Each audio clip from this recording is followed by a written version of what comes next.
Uh, Welcome to the regular city council meeting of the city of Starbuck for January 11th, and we'll start with the Pledge of Allegiance. So please stand. I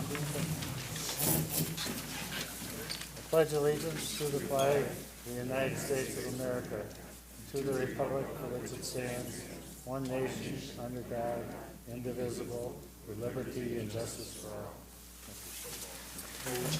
Would you call the roll, please? Mayor Swenson. Here. Councilor Gorder. Here. Councilor Razink. Here. Councilor Backel. Here. Councilor Tate. Here. Okay. The first item is to approve the consent agenda. Is there any additions or discussion on the agenda?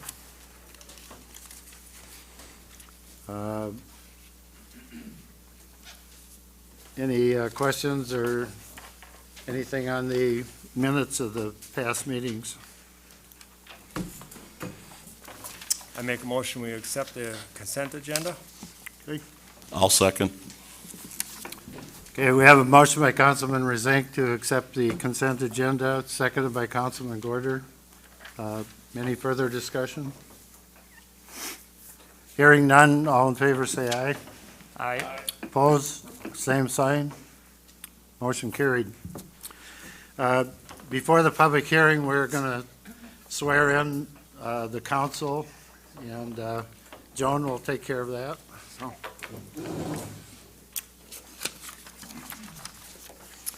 So, council, please stand. Okay, if the new members could raise their right hand, and we can just recite this all together. Okay, I I, Gary Swenson, do solemnly swear that I will support the Constitution of the United States, Constitution of the State of Minnesota, and to discharge faithfully the duties of the office of mayor of the city of Starbuck, of the county of Polk, to which I have been elected to the best of my knowledge and ability, so help me God. Perfect. If you want to just sign them and get them back to me by the end of the night, that'd be great.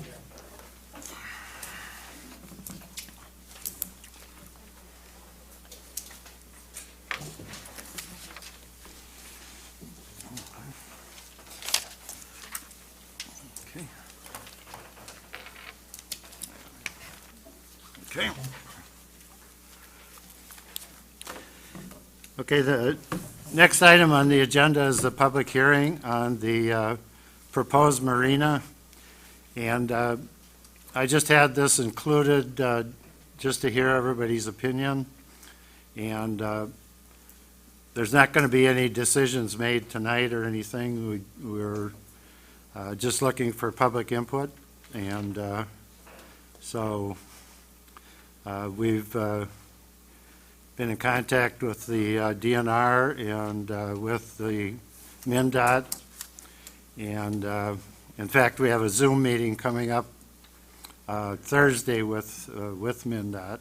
And this will be one item of discussion. So with that, if anybody would like to come up and offer an opinion, please feel free to do so. We'll try and limit it to 3 minutes with the number of people we have. So with that, I'll open up the public hearing.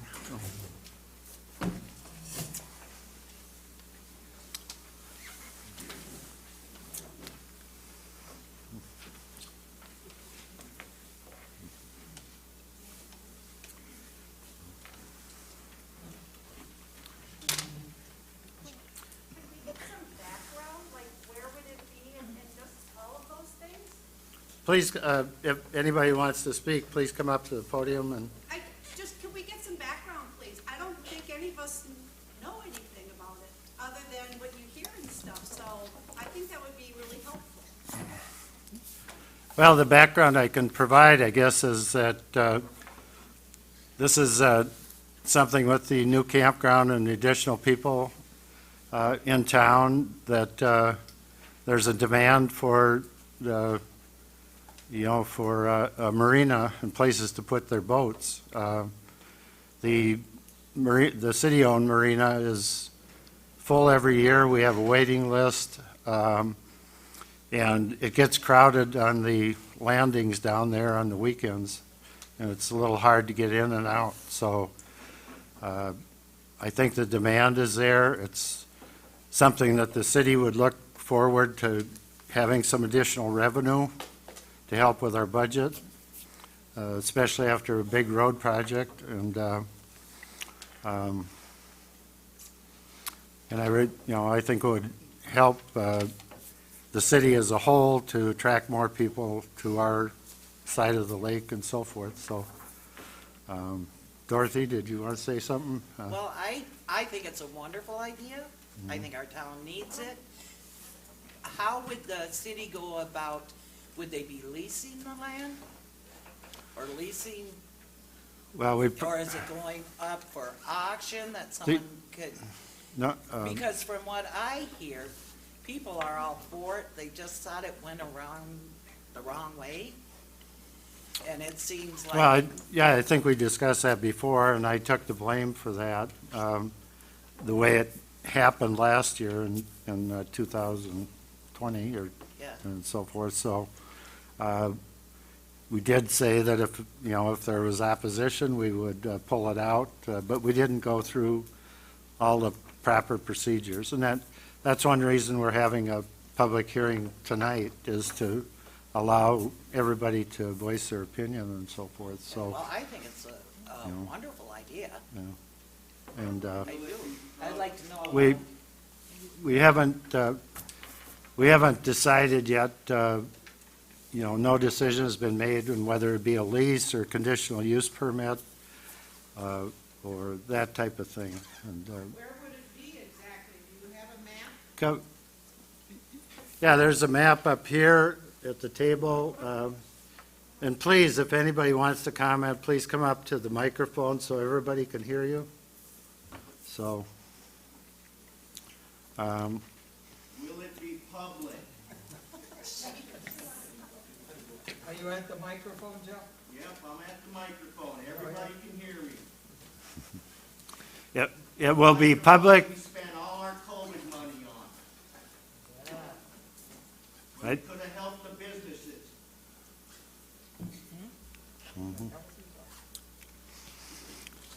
Will it be public? It will be public if you want to buy a slip or a space there. It will not be for the general public. This is a revenue-generating thing for the city.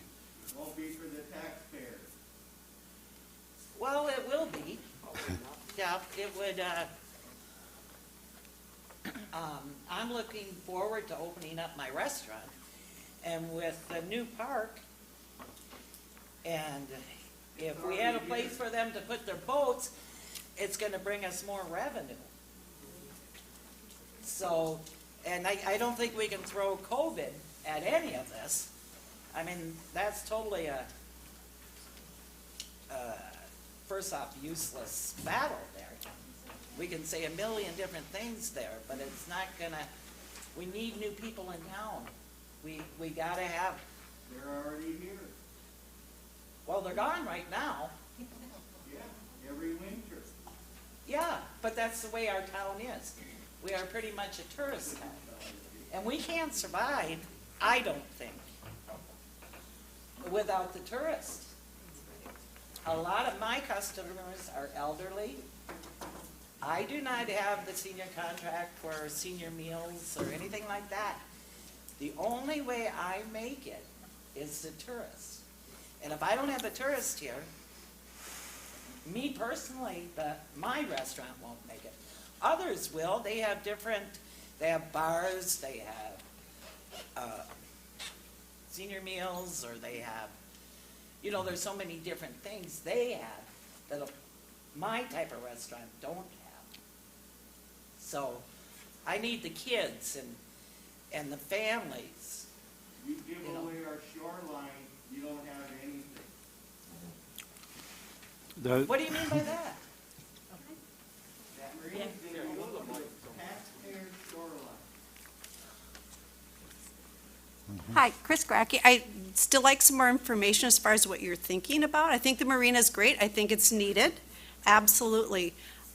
I'm wondering, is the city thinking of perhaps being the owner themselves? Have you looked into that? Is that off the table? Or would you look at that as an extension from our current marina and generate more revenue for our city? I guess it's hard to have a public hearing unless you tell us what you're Well, thinking. Like I say, no decisions have been made. The problem with the city owning it, it's going to require a lot of maintenance. It's going to require a lot of costs for the city. The insurance rates would be horrendous.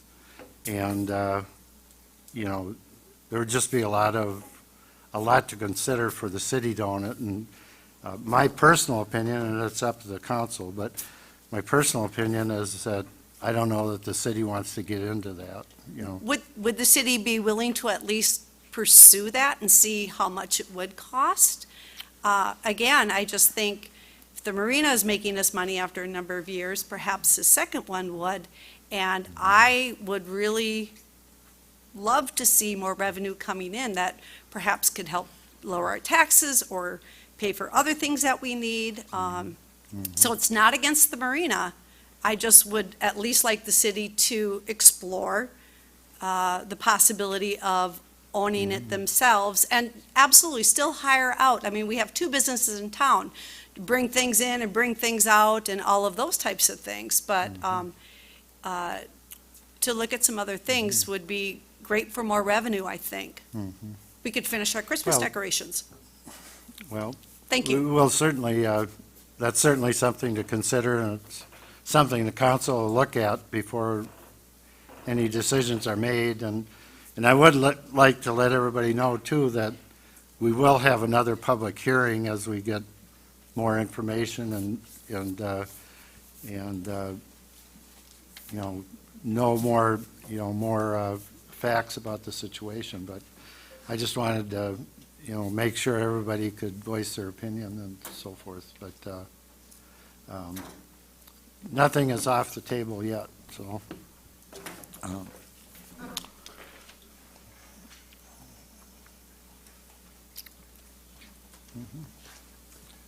Hi, I'm Troy Stevens, and thank you for allowing us to come here to the meeting. I guess I would just like to, we're seasonal at Beachside. Last year was our first year. Good experience with Starbuck. Came to town, bought groceries here, frequented the restaurants, and really appreciate that. And I guess the reason we're excited about the marina is that it's a chance for, like my wife, who works for the school district, can be up here in the summer. When I'm not around, she can get the pontoon out, go on the lake. We tried using Hobo Park, pretty tight in there. So this is a nice opportunity to get on lifts up out of the water and just be able to make use of that. And, to me, as I understand it, it's just about zero impact for the city as far as, Ted's going to put in the equipment, the lifts, you have to cross some city property to get to it, but it sounds to me like it's a win-win opportunities for us plus for the city. So, thank you. Yeah, thank you.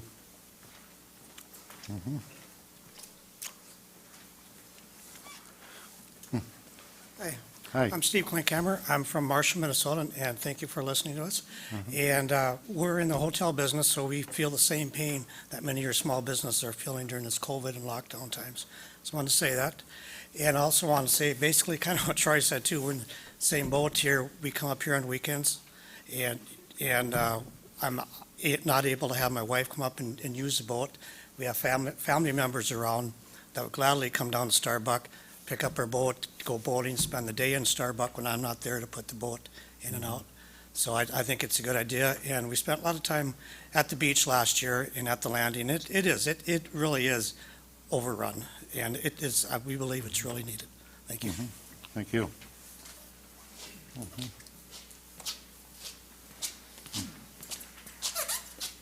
Derek Bloom here with Beachside RV Park.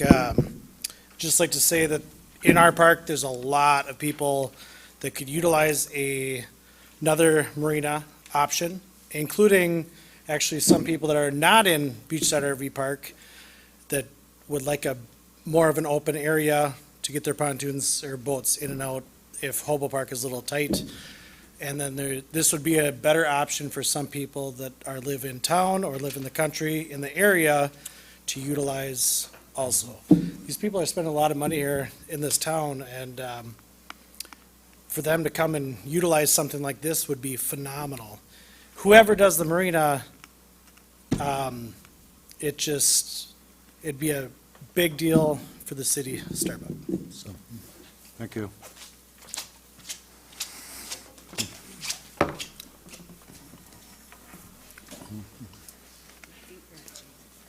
Hi, Jane Schwabach here.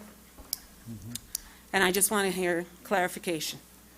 Last month, I asked about why wasn't the city doing it, and you said at the time the city could not afford to do it, that they needed to put it out on bids. That's what you told me last month, Gary. Is that correct? Is it supposed to be put out on bids? Like I said before, nothing has been decided, yet. But if the city, did you not say to me last month, if the city's I not said we doing were it, considering it. putting it out on bids, We were considering it, yeah. then can the person who was up 2 slots before tell me why Ted's putting in the slips, Ted's putting in the floats?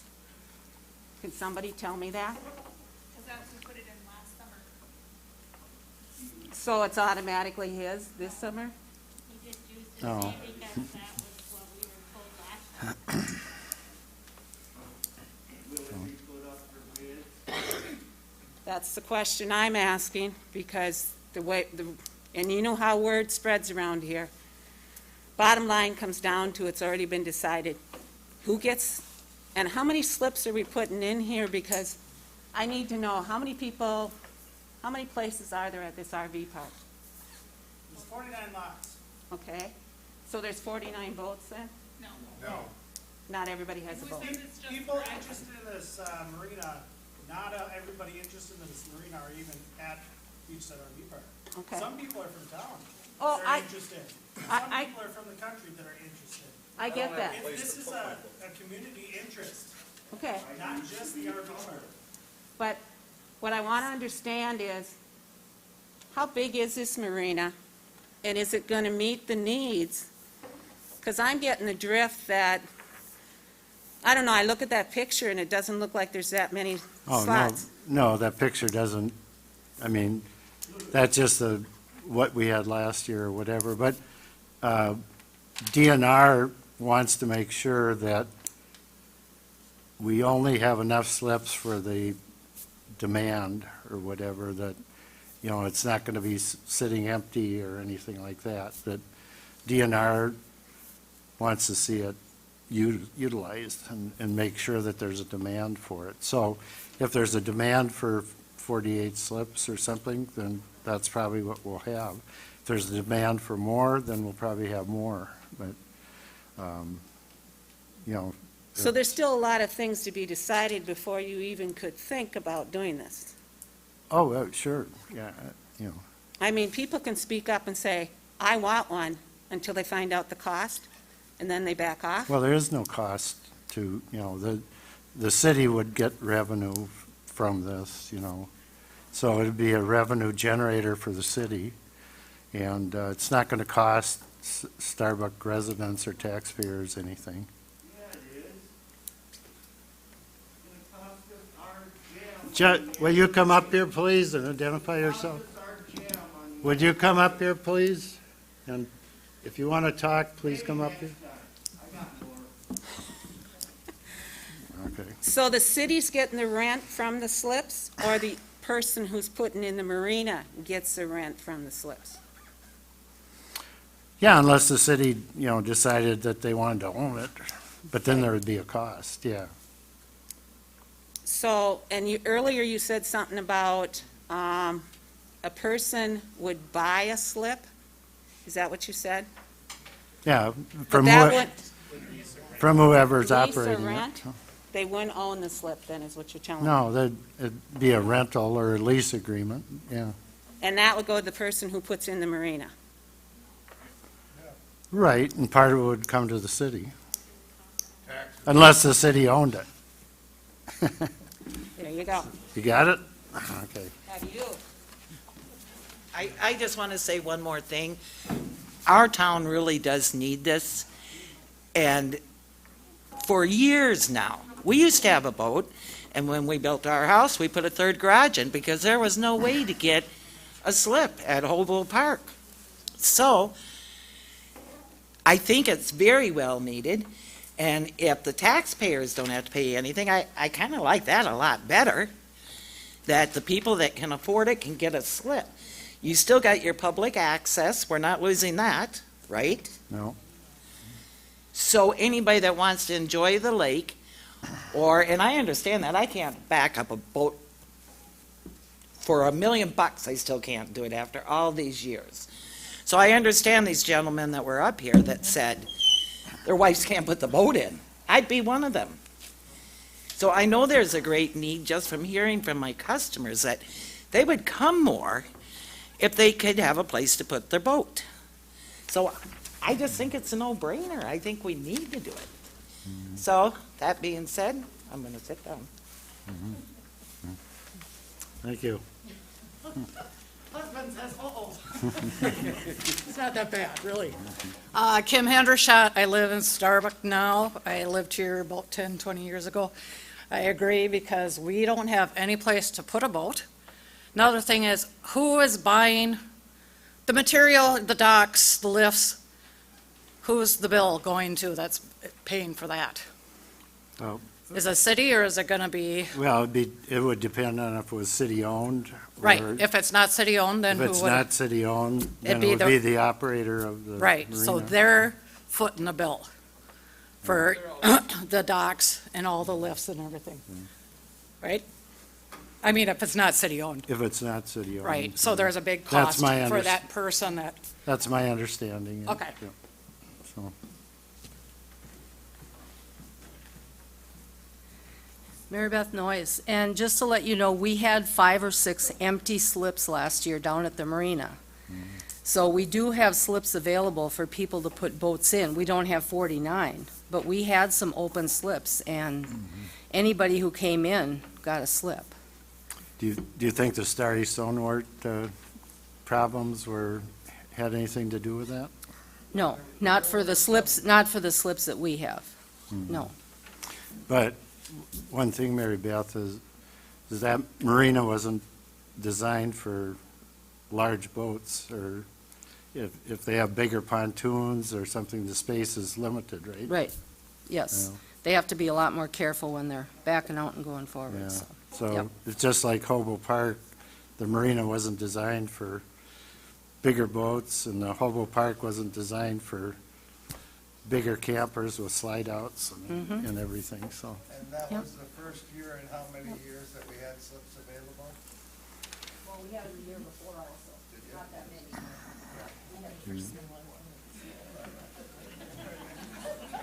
That was news to me. Again, Hobo Park's a beautiful park, and, it serves its purpose, but again, very tight. I'm not willing to let my pontoon sit in the water. I want it up and out. Just take, it takes a toll on it, so that would be another thing. And then, also, I guess, the opposition of, you've got a local business that is interested in investing this in the infrastructure to put this in, which is not a small task, and is a good operator. So I guess, to me, and they're starting out small, they're not coming in with a huge operation, so, this can grow as it needs to, but, to start out with, it's on a very, very good scale, so good test to see how it work. Okay. All right, I'll arm wrestle you for it. My name is Karen Tharaldson, and I live 12 miles south of town. I'm going to back us up. It seems to me like a lot of the discussion is about the wheres and whos. And the wheres and whos are important, but the where and who of Starbuck should be our primary concern. I'm a transplant. My husband grew up here. We've lived here full-time now after retiring for 15 years. In 15 years, I have seen the hospital close, the school close, businesses on Main Street close, businesses turn over and struggle. We need to do in this community whatever we need to do and stop fighting about it to make this city thrive, not just exist, but thrive. We have zero industry. Look at Lowry. Lowry is what, 1/3 maybe of what our population is? They've got more industry in Lowry than we have here. That has nothing to do with the marina. Lowry doesn't have a lake. Starbuck has a lake. We can capitalize on the lake if we make it attractive for people who are weekenders or who are summer tourists. We have no other option at this point in time. I don't think that that is excluding the possibility, and I hope it isn't excluding the possibility of having an open-mindedness in this community for industry to come here. That's something that hasn't happened in the past. But by God, I would like it to happen for the future. I don't want to live in a community that is just existing. And that's what we are right now. If we have an opportunity to attract people from outside of our community, because I'll tell you what, I'm active at the VFW, so I can speak from the perspective of the VFW. Every Saturday night at our meat raffle during the summer, so like late April through the middle of September, half of our tables are full of people who are not residents of Starbuck, but who reside in Starbuck during that period of time, whether it be all week long or weekends. If it wasn't for those people that are at Hobo Park or at Beachside Resort, the VFW wouldn't be open. And that may not mean anything to a lot of you guys, but there are veterans from those two parks that need to be with other veterans when they are away from their home post, and Starbuck provides that for them. I know that it's not just the VFW that they're coming to, because I was a council, or a chamber. I was the president, for a year, but, a person, I had a 3-year term on the chamber. We did fundraisers it was then Franny's, for meat raffles on Friday nights. Those same people that are at the Starbuck VFW on Saturday nights are at now Blair's on Friday nights. They're at Dorothy's eating breakfasts. Probably every day of the week you see some of those people. The people that are not residents of Starbuck are the people that are supporting Starbuck, not the people that live in the city. So are we going to cut off our nose to spite our face just because of who gets the contract for the marina, who gets the revenue from the marina? This isn't about the revenue for the marina. It's about the revenue for Starbuck and the life of Starbuck.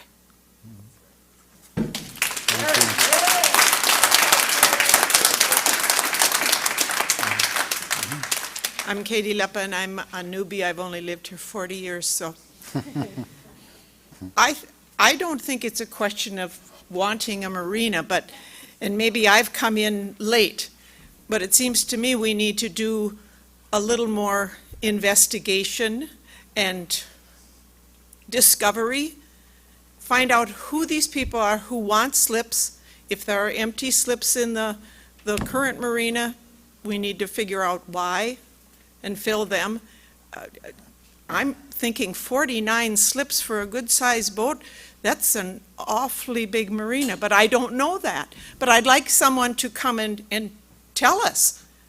I would like someone from the DNR to come and say, we need to investigate the possibility that it's going to harm the wildlife. I don't know that, but right now, I feel like I don't have enough information. I agree, we need the tourists. We can't exist on what we have here all year round. We need the tourists. Thank you. Just a quick comment. I think we're better off having a marina and the boat being stable at the marina than people docking them in and out, in and out. You don't know where they've been, you don't know what they're bringing to our lake. We already have enough in our lake. So if we can put a marina up and they dock their boats there all summer long, we know where that boat's been, and we know it's not dragging in anything more into our lake. Thank you, Deb. Harry?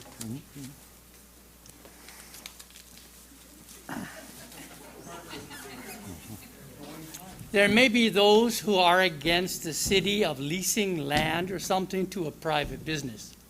But the city's already in doing that because a business of an ambulance service is leasing from this city ambulance stall. Okay, this particular place was rented and leased to a private church per se, but it has been done. So there has been precedent set that the city is allowed to utilize space they own to lease for a profit to the city, which may reduce our taxes, but at least it gets utilized much more than it is today. Thank you.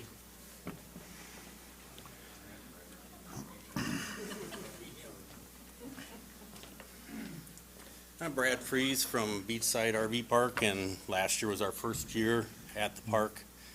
We really enjoy this town. I mean, marina or not, we're probably gonna come here, but it's gonna make it so much better with a marina.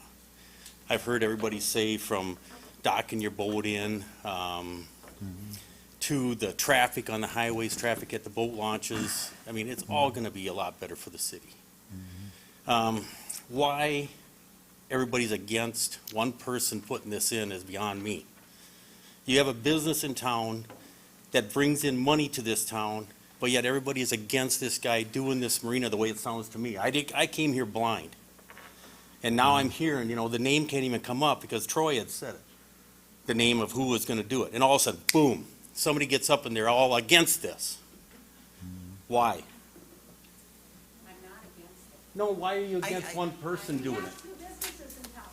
Yes, so, I mean, it's helping this town. Well, I realize that, but to be fair, wouldn't it be nice if the other business who could do the same thing have an opportunity? Exactly. I think that's No, all I we're understand. looking I understand for. 100%. It's just the fairness, or like. Go together then. Exactly. If you get the okay, go together and build this. It's working against each other doesn't work. But ignoring another business is not. Sure, go ahead. I'm up here. You can be up here with me. Casey Botain. I own the other business that Chris has talked about, and I'll just hit the nail on the head, I think. I think a lot of people in here, including myself, have a problem with Ted is the one that is supposedly behind it, my understanding. He put it in, we know that. The problem is that he sits right there. Yeah. That's the problem that I have. What's that a problem? Because he has these. See that, people's ear they made a all the mistake time. and they're admitting their mistake. That's the problem, that's all I'm. They're admitting it. So get over it and let's let it go. Okay, but so the mistake, I get over it, and then all of a sudden, it's handed. Do you want to the be same- part of it? I don't think they have a. I have a couple options, and that's, Okay. that's I'll why I let you step up speak, here. but that's Yeah. why I came up here, because everybody's bypassing the question. And I appreciate you bringing it up, and that's All right. why I stood up, because I'm not afraid. Thank you. Oh, there you go. So I have a couple thoughts. I'm not one to, sorry, I don't like, I got my back to you, and I want to talk to you. How's that?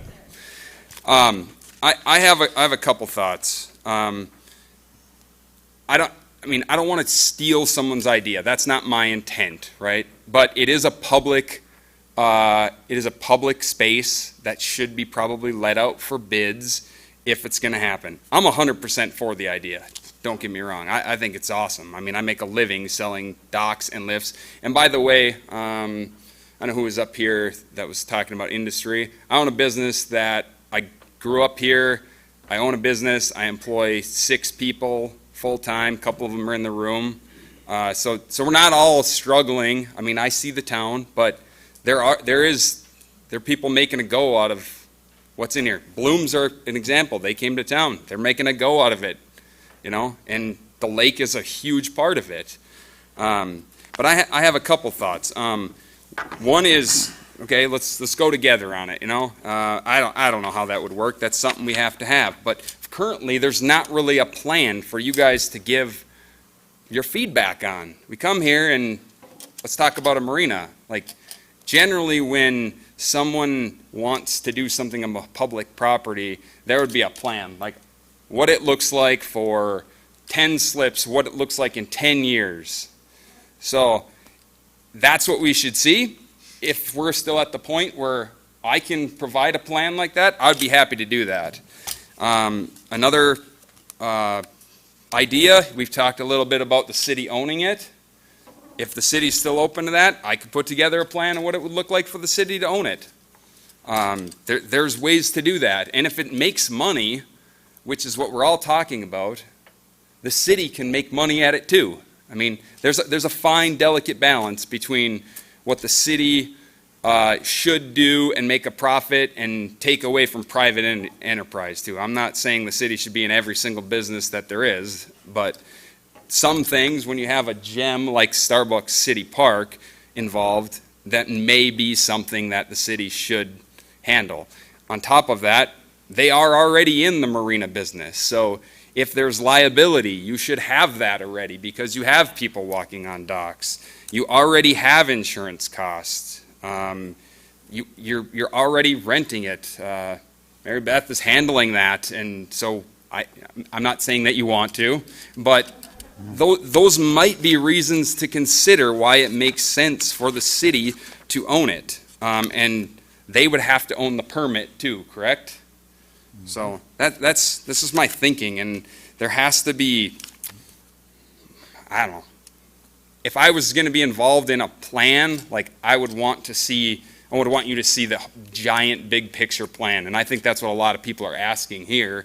I'm not speaking for them, but I'm putting myself on the other side of the microphone. There's not a lot of detail to what we're supposed to give input on, so if you're still open for ideas and big picture planning, I'm definitely interested in being a part of that.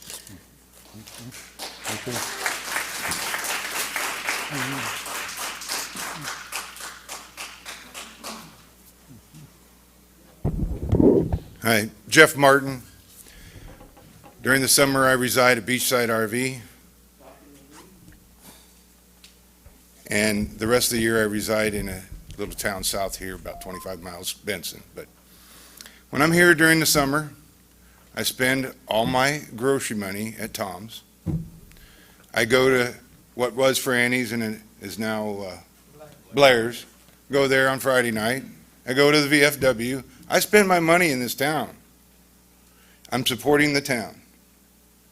And that's what all of you want. You want our money here to help support your businesses. I agree that this is going to be a good money builder for whoever, whether it's the city that wants to rent it, whether it's the industry that wants to do it. I'm a project manager for a major company down in Benson, and so my suggestion to this council is hire a consultant, put together a plan, present that to your town, and let them decide on it. Thank you.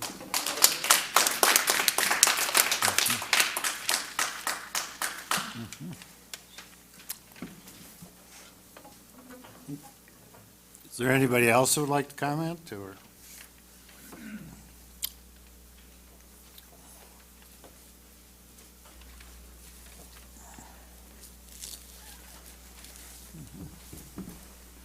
My name is Sarah Young. We also reside at Beachside. It was our first year.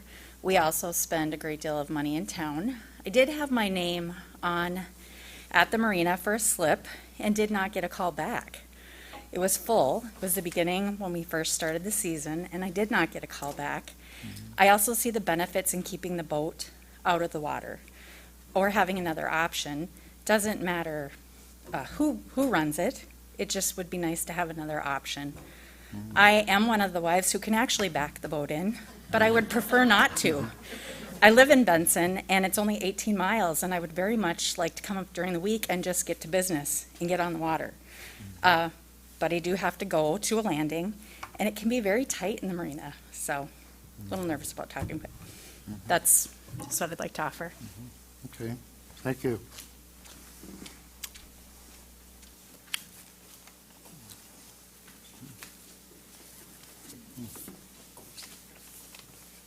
Hi, I'm Nancy Schilling, I'm Jeremy Robleski. and we also are camping at Beachside, and really nothing new to say. The same thing, everyone seems for it. It would be nice, I can't back the boat in, I tried this summer. I'm with you. And I prefer not to do that, and during the week, I could come up here without him, with the kids, but I'm not gonna try with the kids and backing the boat in. Everyone's sitting there down there watching, just dangerous. So. Yeah, and it'd just be a huge, just a time-saving feature. And I agree with what was said before with the boat being out of the water. I don't want my boat sitting in the water all the time, bouncing around, banging off of everything. And so I think that's a huge plus to having the lifts. And then just a time saving and we use the boat this summer, maybe a third of what we would have if we could be just a jaunt across and get in the boat and go. And we usually, now, we have to fill up at home before we leave, whereas if we were on the lake constantly, We'd be buying all Spending our how much a fuel day? here. It's $50 a day, you know, and we'd be on the water every day. pulling the tubes and, Yeah, pulling the Yep. kids around and, so that's just the revenue side of it. And, yeah, I know what we would spend is crazy if we had the access and just the convenience of having a good place to put the boat, and we just get that much more use out of it too, so. Well, thank you. Yep. Anyone else? Okay. I just wanted to say a couple of things. If there's anybody else who wants to speak, just let me know. But, you know, being a liaison to the chamber and so forth, and you know, there's business, despite COVID, there's businesses in town that have had banner years. And not only the liquor stores either. You know, Knutson's, before they left, told me that they've had the best year that they've had this year. And I think it's because we got more people in town, more people that like to barbecue on the weekend and so forth. They buy their meats at the Starbucks Locker or go to Tom's, whatever. The VFW gets more business because of Hobo Park, because of Beachside. You know, this is just a matter of fact, you know, and we need that as a town. I just wanted to read a couple of emails that came in regarding the public hearing because they couldn't be here. This one's from Ted Haggart. He's on the Starbuck Chamber of Commerce as a secretary.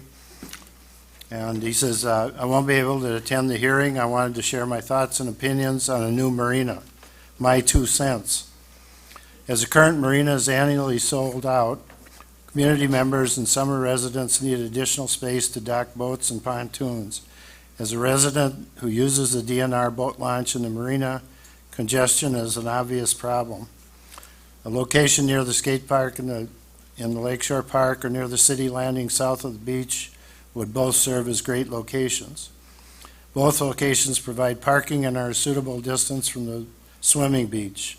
In the past, concerns about beach safety were raised, but the current practice of boaters anchoring or using pontoon legs on the south side of the beach appears to be much more dangerous than a docking area. Additional buoys surrounding the beach area would be a great addition to ensure boaters steer clear of swimmers. Dock spaces provide needed revenue to the city while serving community members and summer residents. I fully support the development of a new marina. Ted Haggard.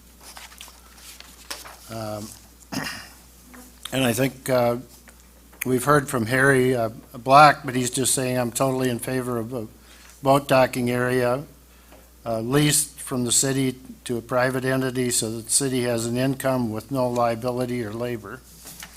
So, and there is a difference between the marina that the city owns now and the proposed marina, is that the proposed marina would keep boats out of the water. The city marina has had some issues with corrosion. I don't think that was evident this year, but, you know, leaving the boat in the water all year, 24/7, can cause corrosion, and there are people that want to avoid that. So, I guess that's all I had to say now. I think we heard some good comments from everybody, and I appreciate that. Harry? Has the DNR been approached on this project at any time? Yes, we're in contact with the DNR continuously, so, yeah. And they've provided, guidance to us and as we move forward and so forth, so. But we want to make sure that everything is explored and everything is done properly, so. Anyone else? Okay. Well, thank you all for your input. We'll close the public hearing at 7:17 and move on to the rest of the agenda. So I think the next item on the agenda is Larry Van Hout from Widseth, our city engineer. Larry?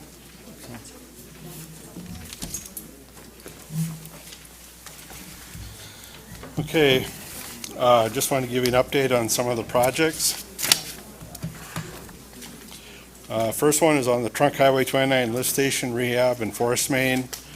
Really nothing new to report on that, other than they've been back working on some punch list items and be looking at, getting some cleanup in the spring. So I think that's been working. Any issues lately, Randy? Is things working okay yet, or? Okay. MnDOT project update. Just got a pay request from MnDOT. They just processed one for about 100 and some thousand. So we'll get that work broke out, and we'll get you a pay request to submit. The deadline for that is the 15th. So we got to get that into PFA so we can get reimbursement. So we'll be working on that.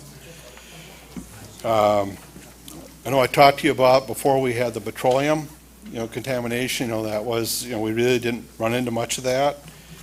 But we still had 50,000 of groundwater treatment we had to do, at the intersection by Casey's. That was right in the bid for 50 grand to have that treatment system set up. So in the approval letter from PCA, it does mention those costs. So we are starting to work on a pay request or request for reimbursement from Petrofund for that. So just so you're aware, it's kind of a little bit of an application process, lots of documentation, but we're starting to, put that documentation together for trying to get reimbursement. So, again, we want to try to get all the money out of that we can. Then we're confirming with MnDOT, yeah. That would come out of the Petro Fund then, is that correct? That's our understanding. Yeah. Yep, that would be hopefully grant money, from the Petro Fund. So that was the intent, is if it's available, we want to go after it. Was that part of the total project cost? Yep. Because I thought we had an estimate for contaminated soils and. We did. And stuff, so Yep. this would lower the. The city's cost, yep. So it was in the original bid and all that. There was a $50,000 line item right in MnDOT's pay request. So our intent is to request reimbursement from that, from Petrofund. So anyway, we're starting to work on the application and documenting, pulling that together. We are talking to MnDOT too, just to make sure there aren't any unforeseen costs regarding contaminated groundwater or petroleum contamination. They've got to put together excavation report, I think it's called, And their consultant they had on site, during construction, is putting that report together. They haven't finalized it yet, so we're hoping the next couple of weeks we'll get that report and we'll review that and just make sure there's nothing missing, so we get reimbursement for everything we can. But again, I think for sure the groundwater we're gonna ask for anyway, and hopefully that gets approved. So anyway, they're working on that. And at some point, we gotta get hold of Imogene on the lighting costs, try to get some reimbursement on that too. But again, MnDOT doesn't have final costs, and that may not come for quite a while. So I gotta find out if she wants to do a partial, or if she wants to do everything at the end. You know Imogene's gone, right? Oh, I didn't know that, no. Yeah, Imogene's gone. Okay. But there is a replacement. Okay, I'll have to get the name from you then. I was not aware of that. Thanks, Joan. Sure. Okay, then on the multi-use trail, the latest plan and permit were submitted to MnDOT about a week and a half, 2 weeks ago. So we're waiting for MnDOT to review that plan. And if no comments, I guess the next step would be if the city's ready to request quotes for that. So again, once we get MnDOT comments back, make any changes, we'll get an updated cost estimate put together for you. And probably the plan is to bring that to your next meeting to get authorization to advertise if everything's in place. One thing to think about is just the schedule on that. If we want it done right away in the summer, or do you want to give them some time? Again, that could impact your pricing from the contractors. If you ask for it right away, they may be a little bit more expensive. So something to think about. Okay? Then the last thing I had was the comprehensive plan. I know we talked last fall about that, Gary, that we're going to hold off till year end, and maybe after the first year, talk about trying to kick that off. I don't know if the council's still thinking about trying to get that first meeting sometime this month, or thoughts, or? We're going to have an amenity meeting on January 20th, and Okay. I'd kind of like to have that before the first comprehensive fine. plan. So Fine. maybe towards the end of January or Okay. whatever. Okay, just let us know so we get it on the calendars, and then again, like, you want to do kind of a notice too, to invite people, so just give us enough time. Just want to do it as a reminder, that if you want to have that, meeting, we could do that here whenever you guys are ready. Okay. Okay? Yeah, just one question on the Yeah. light, the switching of the lights. Did MnDOT propose to give us half of the cost, or 5,000? Yep, over there, yep, That's a commitment from them? yep. Brian Bosman said that MnDOT was willing to pay half, Okay, so that was good news. okay. Okay, that's all I've got. All right. Okay, thank you. Thanks, Larry.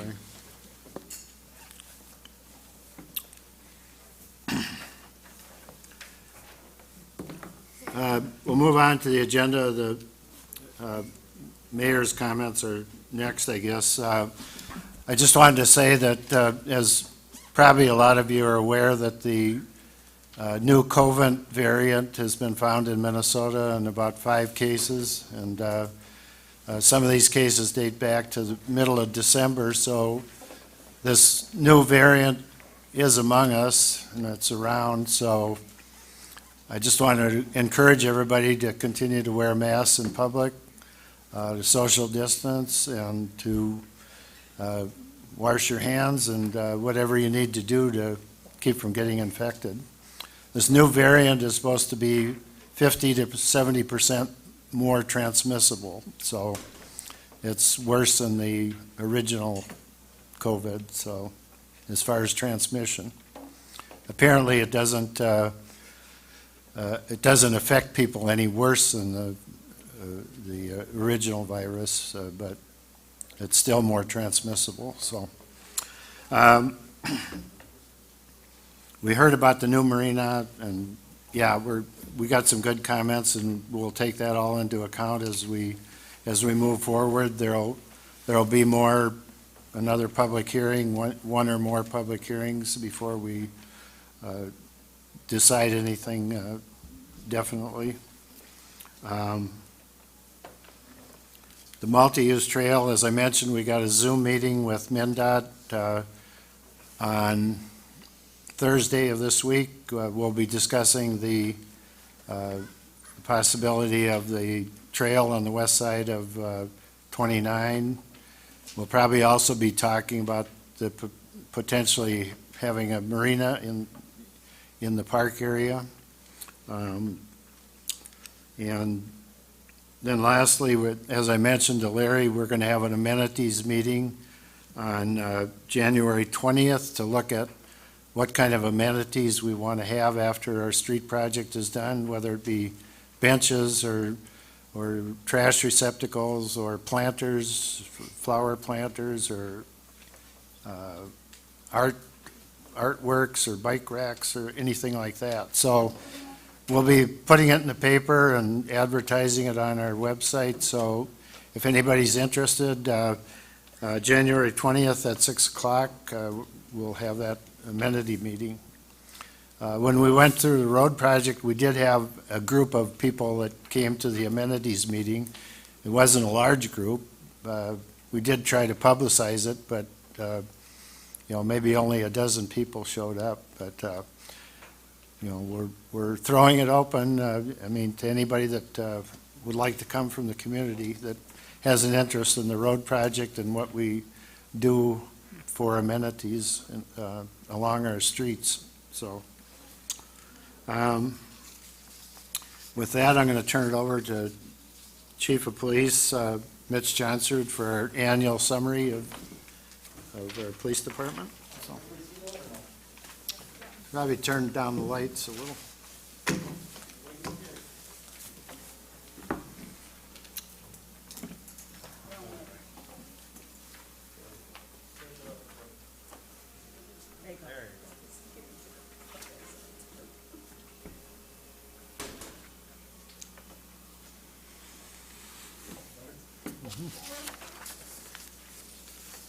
Okay. Again, for December, we had 165 calls for service, so I think they were down a little bit from November. Not going to get into too much with calls for service for highlights on December, just because I want to go through the annual report. If you guys have any questions on those, we had a couple SWAT call-outs. Other than that, same couple drug investigations and some domestics, I believe, so. I noticed a report said that domestics had decreased, but the data showed that they'd increased from last year. So they have increased, right? They have increased, yes. I don't know if I maybe just typoed. I think it said decreased, but someplace in there. Okay. Well, and I'm going to go through the numbers here. I'm just going to kind of go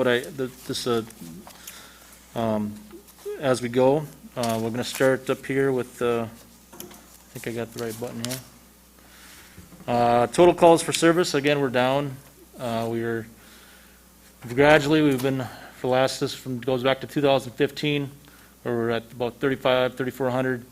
And each year, we've gradually declined, so that's just a good sign. So we're down to roughly about 2,500, so down.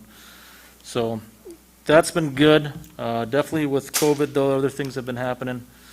Total charges filed, again, last year we had 151 and we're down to 92. And my thought on that is basically it's a lot of the COVID that's going on. People are not moving around as much, so people are less likely to commit crimes because they're not out and about. So not to say that's stopping the criminals, but our charges have definitely decreased, so quite a bit. Animal complaints, again, they're about the same, about the average. We had 1 year it spiked to about 42, but it's about the same. Either from most of it's either barking. Majority of them are dog at large complaints, but they are a common thing. So when we deal with them, Pope County Human Services, we've gone from intake reports. They're up 58. A lot of that is done because of COVID, I believe, just because of everybody's at home and a lot of things are happening in the houses. Things are getting reported, a lot of child protection reports, a lot of vulnerable adult reports. So, of course, luckily they have gone down from last year. So we had 48 last year, we're down to 29 for child protection, but our vulnerable adults went up. So a lot of people in the houses tied up and not able to take care of themselves and not be able to move around, so that's definitely made an impact. assists, so that includes all agency assists, public assists, motorist assists. These are all kind of lumped together. Our medicals took a little jump. We had about 210 medicals that the Glacial Ridge Ambulance, those are ones that 210 of those we responded to. There might be a little higher than that because due to COVID, we didn't respond to every one of those, but we did respond to 210, or took 210 of those calls. Public assists, again, 131. Agency assists went from 160 to 222, and that's, again, assisting the other agencies from the Pope County Sheriff's Office, Glenwood Police Department, DNR, State Patrol, assisting them with their investigations or either domestics or whatnot at that nature. So they also, vice versa, do the same to us. So those numbers are probably the same side or higher than what you're seeing there. So motorist assists, and then again, civil issues were up. That seems to spark a little more arguments and stuff over property with everybody being locked up. So Win Academy, we were definitely dropped quite a bit, and that had to do with, of course, the distance learning. So that probably dropped that number by almost half, but not much. So he's been busy there. He's been doing really well. Right now, I think they only have K through 6 there, and they've done that since March, I want to say. So I think it's staying busy there. So it's a good thing that we have him up there. So, but again, the biggest drop is probably because of the distance learning that's going on at the schools due to COVID. Burglaries and thefts and criminal damage to property. Again, burglaries, we had 5 last year, 21 3 years ago, so only 1 reported this year, so that's good. I think a lot of it, everybody's home, so it's kind of tough to break into somebody's house. Criminal damage to property, we had 8. And then thefts have gone down dramatically from, again, from 33 to 6, and then again, people are home, so people aren't going to be out and about. A lot more eyes at home and people sticking around, so less likely for people to be moving around and stealing things. Traffic enforcement, again, as you see, we've had, since 2013, we've averaged about 20 crashes per year. We only had 19 crashes last year. We issued 283 various traffic offenses, warnings, and we only issued about 58 state citations, and 12 of those were city administrative citations. And those administrative citations, for you that don't know what those are, the city has an admin ticket, and if you are traveling less than 10 miles an hour, the speed limit, and some moving violations, instead of receiving a state citation, we give you a $60 fine. That $60 fine is then in return, we get $40 of that, and the state gets 20 of it. You have 7 days to pay it. If you don't pay it within 7 days, then you are issued the state citation, and the admin citation is in null. And also, the benefit to the admin citation is it doesn't get reported to insurance. So it's kind of a break. We can't give it to everybody if you're over 10 miles an hour, we can't, or 10 or over, we can't give you that citation, but anybody less than 10, we can give that to, or for stop sign violations, certain equipment violations, we can administer those. Overall, we gave out about 80% of the traffic stops. We gave out 80% of the traffic stops were warnings. We had 7 DUI arrests, but since 2013, we've averaged per year about 15, so our DWIs are down. And that has, I'm sure, a lot to do with people just being tied up at home, the bars are closed. So that's a big difference. We're still participating in the Minnesota Towards Zero Death. We've done that since 2016 along with Glenwood PD and Pope County. So that is also another overtime benefit that we get, a grant from the state, federally and from the state to do some extra enforcement on certain periods. So it has been good. ATV, UTVs, I just started tracking that since we've been having issues, but basically we started doing permits back in 2016.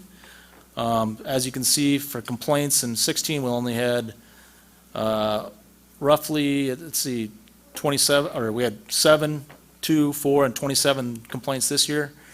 Out of the warnings each year, we had 4. This year, we gave 13 warnings. Again, it's tough to catch up with these golf carts, and it's not all golf carts. Some of them are ATV complaints or UTV complaints, so that's kind of compiled in that. And then again, for licenses, as you can see, as the years have gone on, I don't know why there's a dip each year. Every other year, it seems like we gain one and then we lose a couple. I don't know if it's people just coming and going from and not bringing golf carts back, or if they're coming from the resorts or whatever that is. But again, this year, definitely an increase to 136 license that we put out there. That's including ATVs and UTVs. So that's generally been on the uptick. So domestics and assaults, again, I do. It just says decrease. It should have said increase there, Gary. You're right. From 2020, we did see at some point in the year throughout the state, we saw at least an 80% increase in domestic assaults. A lot of it, again, due to COVID, people being tied up in their houses and dealing with family members. We increased from, we had 13, we went up to 23 complaints. So definitely, it's one of our most dangerous calls that we go on, the most concerning. So anytime that we can avoid those types of situations or de-escalate them as fast as we can, it's usually a good thing. Other than that, harassment, again, those that tend to go up. Disturbance calls, again, are up. And those are all basically, again, people just being stuck together and unable to move around, and people get on people's nerves, so. Suspicious activity and drug investigations. We went up in drug investigations. We went from 24 last year to 31 this year, which a lot of them are still ongoing, and we're still working with the West Central Drug Task Force and working on those investigations. Out of those 31 drug investigations, 6 of them stem from traffic stops, and the others are from people just reporting suspicious activity. Again, self-initiated investigations by the officers. So we really encourage the public, when you guys have any type of suspicious activity, that you do report it. A lot of the time, yes, where it ends up to being not too much. We did end up, out of just the suspicious activity calls, I think there was 5 or 6 arrests out of that.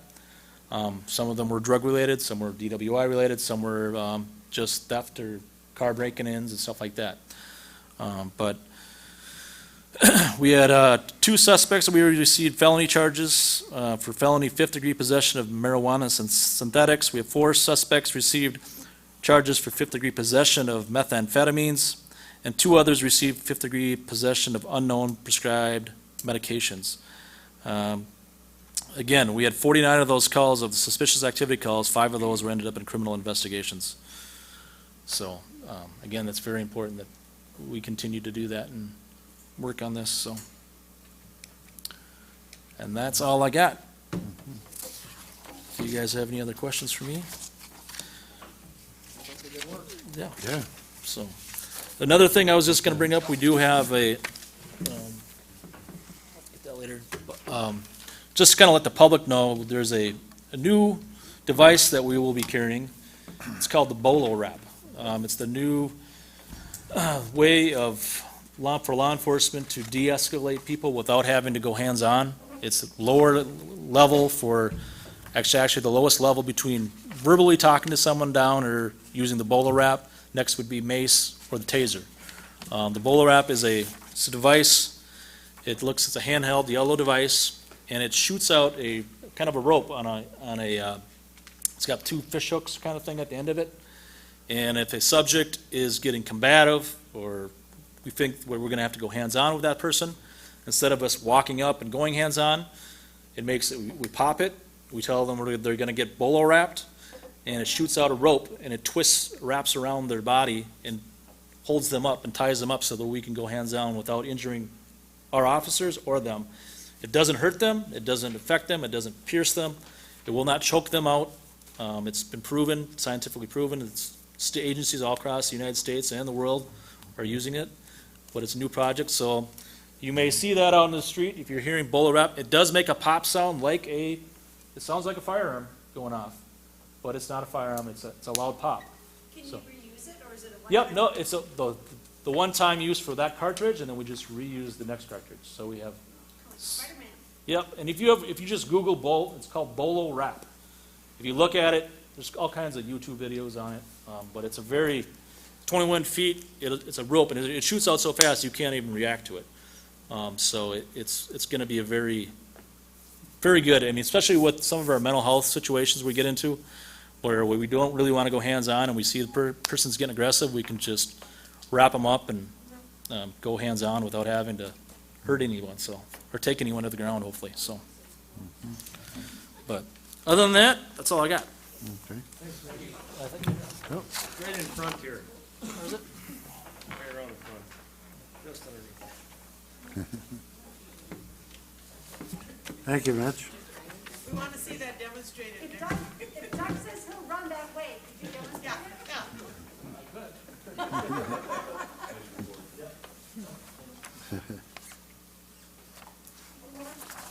Anything for water and sewer, Randy? Okay. Next item on the agenda is, I'll turn it over to Joan for city clerk and treasurer. Just wanted to mention that our 2020 audit starts on the 25th. So we'll probably be calling a couple of you to do interviews with our auditors when they're here for that week. So we'll let her pick at random. They should be here all week. Because of the road project, they're going to be doing a second extra audit this year, so they'll be here a little longer, I think, than normal. I enclosed the fourth quarter budget reports in there, and actually, the budget numbers came out well. For the general fund, which, you know, is our main operating fund, we came in at 97% of our budgeted revenue, which was about 1.3 million, and we spent 84% of our budgeted revenue, about 1.2, a little less than that, so that was good results. We'll add to our reserves on that. Water and sewer, December was a really big collection month, and we had been behind all year, but we came in above budget on both water and sewer for the year. And below budget, again, on disbursements. So, that was pretty much the same results for garbage, marina, Hobo Park. We were under budget in each department. Fire department came in at 101% of their revenue. They spent just like an extra $1,300 over their budget, which was pretty much the LED lights that were approved to put in, and we'll get a rebate on those, so. That doesn't include the rebate? No, we haven't gotten it yet, so, all in all, it was a good year, fairly good year, and if anyone has any questions on specifics or anything, you can let me know. For 2021, we're gonna be looking at the budget again to see if there's anywhere we could cut out a little bit. We know we have a large payment for the road project that will be coming up in 2021, which we know and we budgeted for, but maybe we can cut the shortfall a little bit, so Okay, that's all I've got. great. Okay. Any questions for Joan, or, okay. I'll just move on to anything for the airport, Ted, okay. I'll just move on to old business.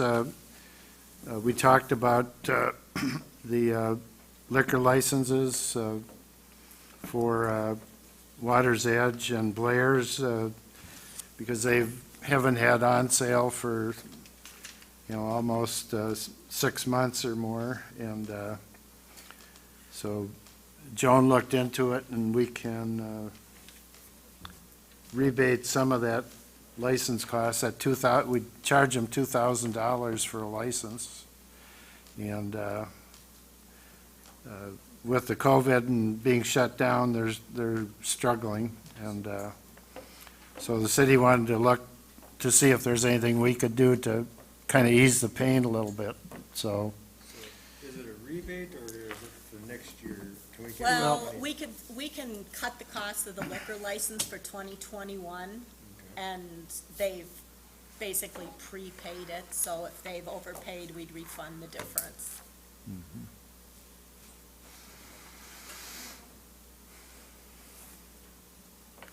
So, anyway, I think before when we discussed it, we talked about, maybe cutting their, or rebating half of their liquor license for 2021 for those two establishments. And the VFW is charged a lower amount, and if they need help, they've got some other resources, so we're just looking at Blair's and the Water's Edge, so.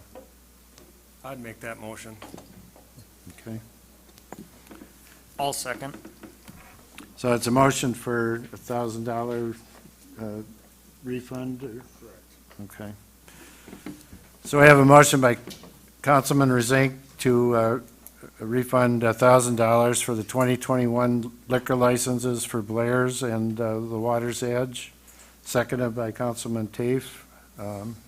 Any further discussion? Hearing none, all in favor, say aye. Aye. Opposed, same sign. Motion carried. Next item on the agenda is our annual appointments for committee assignments and so forth. And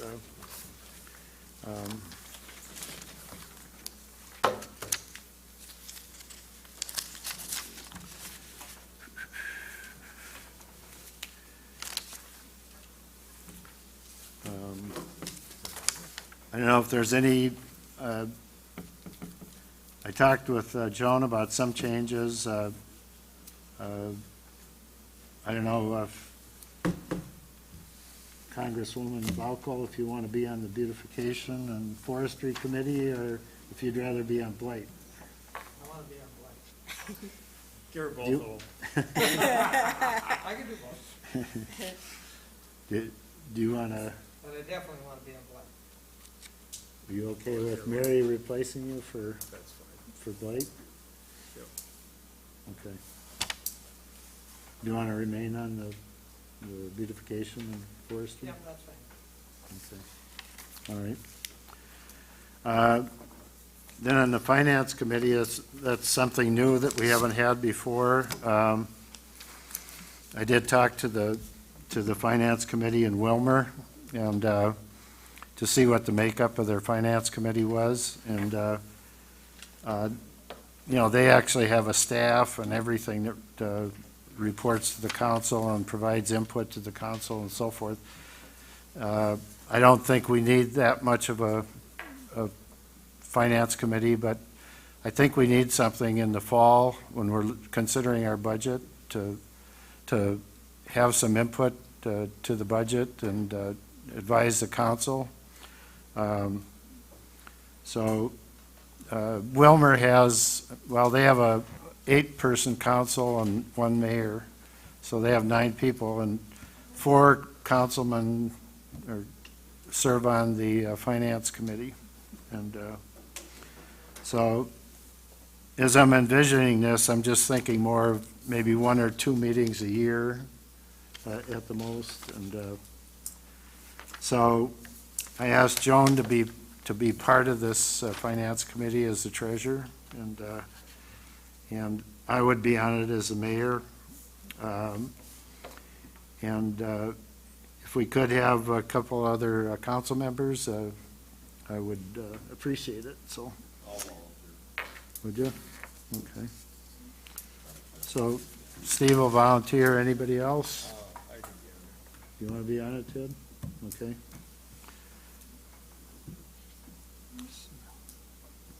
All right, so we have Ted Rezink and Steve Gorder to be on the Finance Committee. That's great.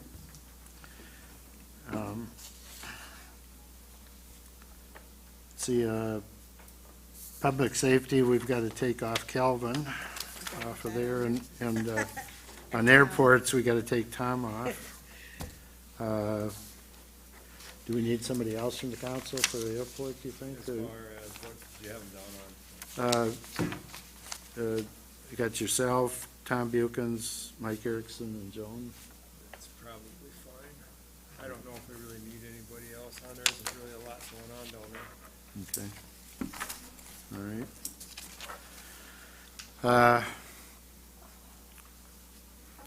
And under, yeah. Any other comments on the committee assignments?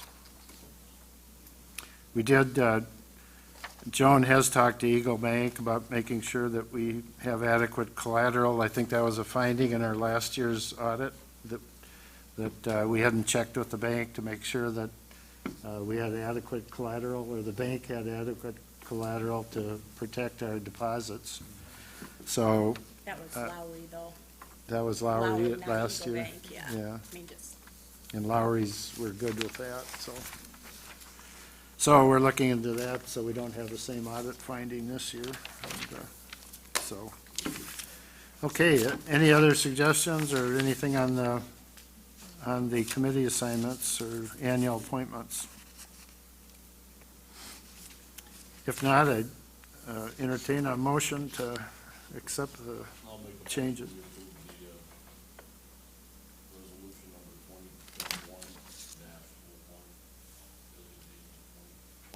Annual appointments. I'll second that.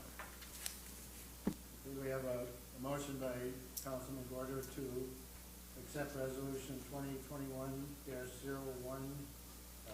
with the noted changes, and seconded by Councilman Cave. Any further discussion? Hearing none, all in favor, say aye. Aye. Opposed, same sign. Motion carried. Annually, we have to designate a precinct and polling place for elections, and Joan has attached that as resolution 2021-02. Nothing surprising there, that the city is designating this location as the polling place, and precinct name, the city of Starbuck. Make that motion. We have a motion by Councilman Zink to approve resolution 2021-02, approving the polling place and precinct name for the city of Starbuck. Do I have a second? Is that good? Yeah. Okay. We have a second by Councilman Cave. Any further discussion? Hearing none, all in favor say aye. Aye. Opposed, same sign. Motion carried. Last item on the agenda is to extend the local emergency declaration for COVID-19 to February 28th. I'll make a motion that we approve that declaration for COVID-19 February 28th. Second. Okay, we have a motion by Councilman Gorder to approve the extension of the local emergency declaration for COVID-19 to February 28th, seconded by Councilman Zink. Any further discussion? Hearing none, all in favor, say aye. Aye. Opposed, same sign. Motion carried. We have a motion to adjourn. We have adjourned. Thank you, everybody. What's your plan?